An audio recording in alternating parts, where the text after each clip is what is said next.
अस्सलाम वालेकुम वरहमतुल्लाहि वबरकातुहू। आज 6 फरवरी 2023 है और जो FIR की गई थी ख़त्म नबूवत ट्रस्ट के ऊपर उसका अपडेट मैं दे रहा हूँ। लास्ट वीडियो 29 जनवरी को मैंने अपलोड किया था और 5 फरवरी 2023 को इन्वेस्टिगेशन शुरू हो गई है FIR पर। और आपको तो पता है कि FIR जो हुई है ख़त्म नबूवत पर और काउंटर FIR भी हुई थी उनकी तरफ से 295A और 5052 दोनों की तरफ सेम सेक्शंस लगाए गए थे।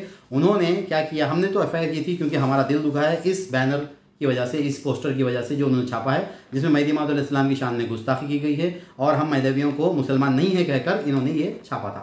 तो उन्होंने जो काउंटर फाइल किया है उसमें नाम नजीब इसाकी साहब का डाल दिया गया और उनके सपोर्टर्स वगैरह हेंचमैन बोल के उन्होंने ये काउंटर FIR की थी सेम सेक्शंस के साथ। ये कन्फ्यूजन क्यों हुआ, कैसे हुआ? जब सब मॉब गए थे, सब हम लोग गए थे कंप्लेंट करने, तो सिर्फ नजीब इसाकी साहब का नाम ही क्यों आया वो मैं आपको क्लियर कर देता हूँ। थोड़ा स्टार्टिंग से थोड़ा समझा दूँ, जल्दी जल्दी कहूँगा।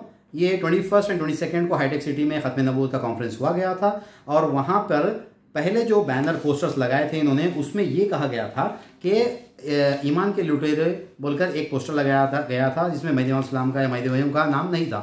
उसके बाद कॉन्फ्रेंस हुई और कॉन्फ्रेंस के बाद ये बैनर लगा दिया गया जिसमें ये बदतमीज़ी है। अब उसके बाद उसको वायरल किया गया फेसबुक पर, व्हाट्सएप पर, यूट्यूब पर। तो उसके अगेंस्ट में नजीब इसाकी साहब ने एक लेटर लिखा था उनको, बड़े ही जो है ना अच्छे अंदाज में वो लेटर लिख के कहा गया था कि माफ़ी मांगिए, इस तरह की बदतमीज़ी आगे मत करिए। इस तरह से एक लेटर दिया गया था नाम और नंबर के साथ। उसके बाद जो है एक दूसरा फेस आया जहाँ पे हम लोगों ने यूथ जाकर कंप्लेंट की थी मीर चौक PS में और वहाँ से जो है ना बात आगे बढ़ी। तो अब उनको काउंटर करने के लिए किसी का नाम तो पता नहीं था, मॉब का तो कंप्लेंट नहीं होती है, तो उन्होंने क्या किया, नजीब इसाकी साहब के लेटर को लेकर एक काउंटर कंप्लेंट डाल दी जो बिल्कुल गलत है। चलिए इस तरह से उनका नाम आ गया, ये क्लियर कर दूँ।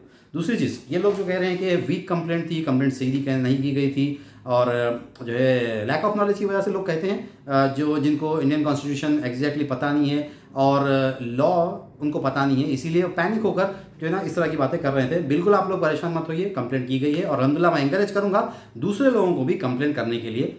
दूसरे ये कन्फ्यूजन हटा देना चाहिए, एक कंप्लेंट हो गई तो दूसरी नहीं हो सकती और एक FIR होगी तो दूसरी नहीं हो सकती। बिल्कुल हो सकती है मेरे भाई, हम एडवोकेट्स आपके साथ हैं। आप जो है ना मल्टीपल कंप्लेंट अलग अलग एरिया से, मुशीराबाद, बाबा नगर, GM नगर, जहाँ से वहाँ से कर सकते हैं, बिल्कुल कर सकते हैं। मैं आप लोगों को इंकरेज करूँगा कि कंप्लेंट करिए ताकि तहफ़्फ़ुज़ ख़त्म नबूवत वाले माफ़ी मांगे और जो है ना आगे आइंदा से ये इस तरह की बदतमीज़ी ना हो। इंशाल्लाह मैं आगे अपडेट करता रहूँगा। अल्लाह हाफ़िज़।